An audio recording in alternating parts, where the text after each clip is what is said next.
গ্রামে থাকে এক গরিব চাষি রামু আর তার স্ত্রী। যে সামান্য আয় হয় তাতে কোনো রকমে দুজনের দিন চলে যায়। রামু গাঁয়ের মহাজনের জমিতে ভাগ চাষ করে জীবিকা নির্বাহ করে। রামু যেমন সরল সোজা, মহাজন তেমনি চতুর আর ধূর্ত। তাই রামুর স্ত্রী সব সময় তাকে নিয়ে চিন্তায় থাকে। শোনো, সাবধান করে দিচ্ছি কিন্তু, ওই মহাজনের কথাই সহজে ভেসে যেও না। না মানে আমি তো ওসব মানে টানে কিছু হবে না। এবার যেন আর আমাদের ঠকাতে না পারে, এটা মাথায় রেখো। চেষ্টা তো করি সব সময়, জানোই তো। চেষ্টা করো ঠিক আছে, কিন্তু শেষে যেন ঠকে ফিরে না আসো, এই কথাটা মনে রেখো।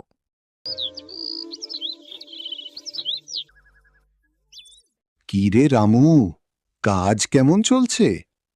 বুঝলি রামু, অনেক ভেবে দেখলাম, এবার তোকে আর ফসলের ভাগ দিতে হবে না। কটা টাকা এইবার তোর হাতে থাকে। বলেন কি বাবু, আপনি এ কথা বলছেন? এই যে নিজের কানকেও বিশ্বাস হচ্ছে না। তাহলে আর বলছি কি, এই নে তোর জন্য 1 বস্তা বীজ এনেছি। আমার কাছে তো একটুও পয়সা নেই গো বাবু, এই কষ্টের সংসারে কোনো মতে দুবেলা খেয়ে বাঁচি। এত টাকা আমি কোথা থেকে দেব বলুন? আরে না না, পয়সা লাগবে না, আমি এই বীজ তোকে এমনিতেই দিলাম। নে এই কাগজ, এবার সই করে দে। কিসের কাগজ বাবু? আরে চাষ করে যে ফসলটা ফলাবি তার নিচেরটা আমি পাব, আর উপরের সবটাই তোর, উপরের সবটা আমার। কিন্তু বাবু, এই কিসের বীজ? সই না হয় বাড়িতে গিয়েই দেখিস। নে নে নে, সইটা করে দে দেখি কাগজে। কিন্তু বাবু, ওই বউ বলে যে কিছু না জেনে। আমারও অত সময় নেই, সই করতে হলে কর, না হলে চললাম। তোর মতো হাজারটা চাষি আছে, এই সুযোগটা একেবারে লোভে নেবে। অশ্লীর ওপরের অংশ তো আমি পাব, এ কি চারটিখানি কথা? না, সেইটা করেই দি। দেন তো বাবু, দেন।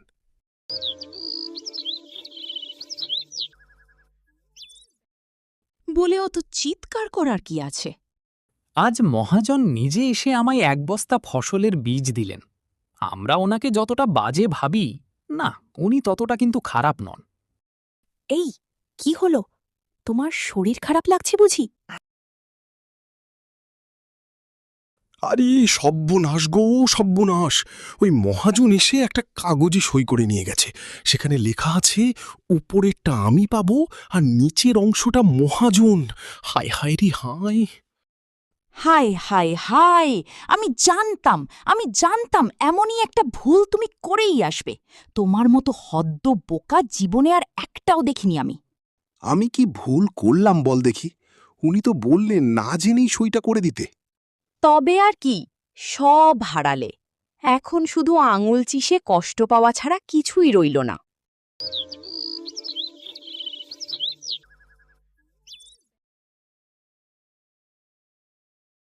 কিরে রামু, তোর বোধহয় এইবার ভাগে কিছু পড়েনি। তুই বরং এই আগাছাগুলোই নিয়ে যা, বাড়িতে মশা হলে পুড়িয়ে ধোঁয়া দিস। না, আমি এই ঝুড়ি ভর্তি আলুগুলো নিয়ে যাই, জমিয়ে আজ গিন্নির হাতে আলুর দম খাওয়া যাবে। কি বলিস?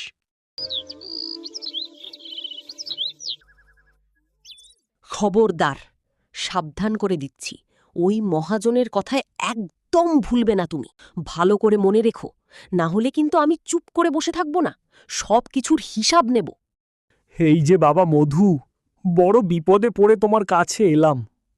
এই বীজটা তোমায় চাষ করতে হবে। বাবু, একটা কথা বলবো, রাগ করবেন না যেন। এই যে আপনি আমাকে এইসব বীজ দেন, এগুলো আসলে কিসের বীজ বাবু?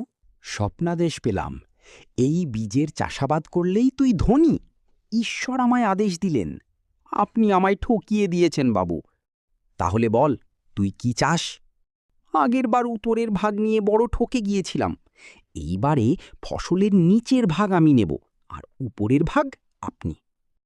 ঠিক আছে ঠিক আছে, এইখানে কাগজটায় একটা টিপ দিয়ে দে। ওই কথাই রইল, আমার উপরের ভাগ আর তোর পুরো নিচেরটা। কেমন? আরে দেখো দেখো বউ দেখো, হ্যাঁ আজ আর ভুল করিনি। ওই উপরের ভাগ মহাজনের আর নিচেটা আমার। দেখি দেখি দেখি কি আছে দেখি। হায় হায়, এ কি হলো আমার সঙ্গে! ভাবছিলাম এবার বুঝি একটু ভালো কিছু হবে, কিন্তু আবারও সেই একই ভুল। আরে, উপরের অংশ মানে মহাজন আবারও আমাকে চালাকি করে ঠকিয়ে দিল। আরে আমার কপাল! এত কষ্ট করে কাজ করি, তবু কেন যে বারবার এমনটা হয়! এখন কার কাছে বলি এই দুঃখের কথা? তোমার মতো এমন সরল মানুষকে পেয়ে মহাজন তো বারবার ঠকাচ্ছে। তুমি কি একবারও বুঝতে পারো না? তোমার এই সরল মনটাই যেন তোমার সবচেয়ে বড় দুর্বলতা হয়ে দাঁড়িয়েছে। আমার তো সব শেষ হয়ে গেল গো, সব ভেসে গেল এক নিমিষে। এই জীবন আর রেখে কি হবে বলো? কিছুই তো রইল না আমার। এইভাবে ভেঙে পড়লে তো চলবে না। যা হওয়ার হয়ে গেছে। এখন মাথা ঠান্ডা করে শোনো, আমার একটা বুদ্ধি এসেছে। এইবার মহাজন যখন আবার বীজ দিতে আসবে, তুমি আগে থেকেই তাকে স্পষ্ট করে বলে দেবে,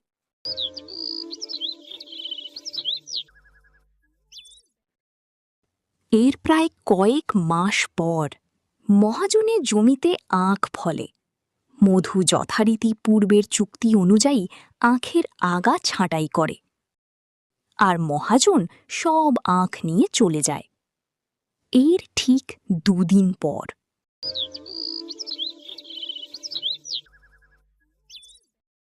রামু, ও রামু, বাড়িতে আছো নাকি?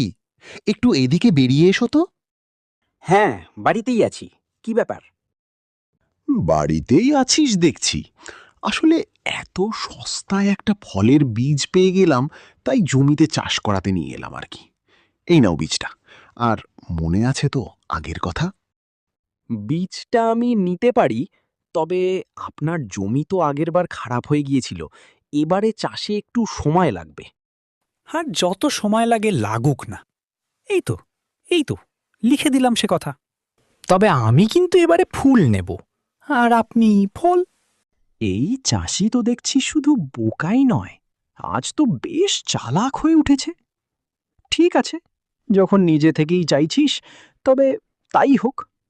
এই নে 1 বস্তা বীজ।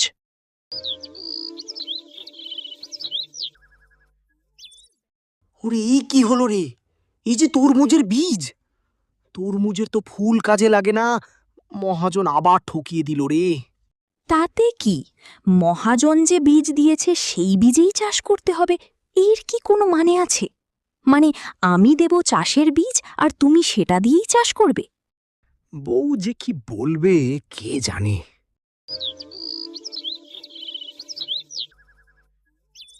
এরপর বউয়ের নির্দেশে রামু চাষ করতে শুরু করল। বীজগুলি ছিল গোলাপ গাছের। দেখতে দেখতে রামুর ক্ষেতে বিভিন্ন ধরনের গোলাপ গাছ ভরে গেল। আমার তরমুজ কই? এই যে সব গোলাপ গাছ! রামু, আয়! এই, আমি তোকে কিসের বীজ দিয়েছিলাম শুনে? আপনি কোন বীজটা দিয়েছিলেন বাবু? ওরে, আমার কাছে কাগজ আছে, এই দেখ। বাবু, আপনি শুধুই রাগ করছেন। আপনি বীজ দিয়েছিলেন, কিন্তু কিসের বীজ সেটা তো কাগজে লেখা ছিল না। দেখাবো নাকি গ্রামের লোকেদের? না, মানে আমি ভুল করেছি, সত্যি খুব ভুল করেছি। দয়া করে আমাকে ক্ষমা করে দিন। আর কখনো এমন ভুল হবে না, আমি কথা দিচ্ছি।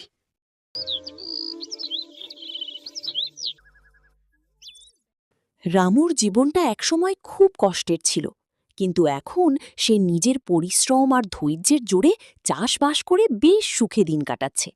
ভোরের আলো ফুটতেই রামু মাঠে চলে যায়, আর সারা দিন পরিশ্রম করে জমিকে সোনার ফসলে ভরে তোলে।